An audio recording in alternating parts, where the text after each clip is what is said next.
Hey, it's John from moldremovalcenter.com, www.moldremovalcenter.com. In this video, we're going to be looking at why home mold removal? Why should you get rid of it? Well, we're going to cover that. Let's look at mold and your health. Now, living with mold, whether it's alive or dead, can be dangerous to your health and the health of your family. People have been known to develop allergic reactions such as watery eyes, sore throat, sinus congestions. They also develop more serious health issues such as skin irritations, or their asthma might be triggered by the mold. With prolonged exposure, people have even been shown to develop a long-term allergic reaction.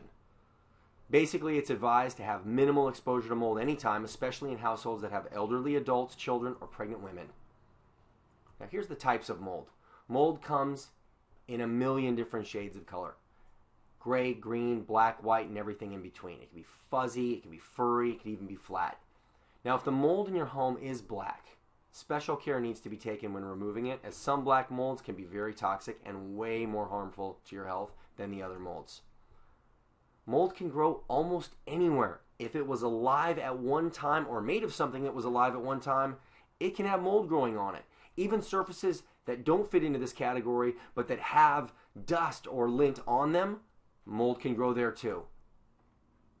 Mold is likely to grow in moist areas. So if there's an area in your house that was previously flooded and then wasn't dried thoroughly, there's a chance that mold has actually made a home there. It breaks down like this. Mold needs three things. It needs moisture, it needs still air, and it needs organic material. So keep that in mind. Now here's your mold avoidance action plan. Be thorough when cleaning and constantly on the lookout for mold and the conditions that foster its growth. On hard surfaces like walls, counters, glass, or plastic, mold can be scrubbed and cleaned with a solution made of warm water or any common borax-based detergent. Make sure to protect yourself with gloves and a face mask, even when you're cleaning a small amount of mold. Now, surfaces that are more porous like carpets, sheetrock, or even unupholstered furniture are harder to clean and may actually have to be removed completely. After cleaning the infected area, make sure to rinse the surface with clean water and then thoroughly dry it to prevent a mold reoccurrence. Now, if your allergy to mold is severe, you might want to consider hiring a professional mold removal company to inspect your home and to take all the necessary steps to remove the mold. And here let's look at some basic prevention. The best way to be rid of mold is to prevent it from growing in the first place. Remember, good solid cleaning habits. Number one, mold thrives on dust and lint and papers that haven't been picked up in a long time. Prevent moisture from building up, and if you discover a flood or a leak, dry it immediately and thoroughly. Again, mold needs moisture.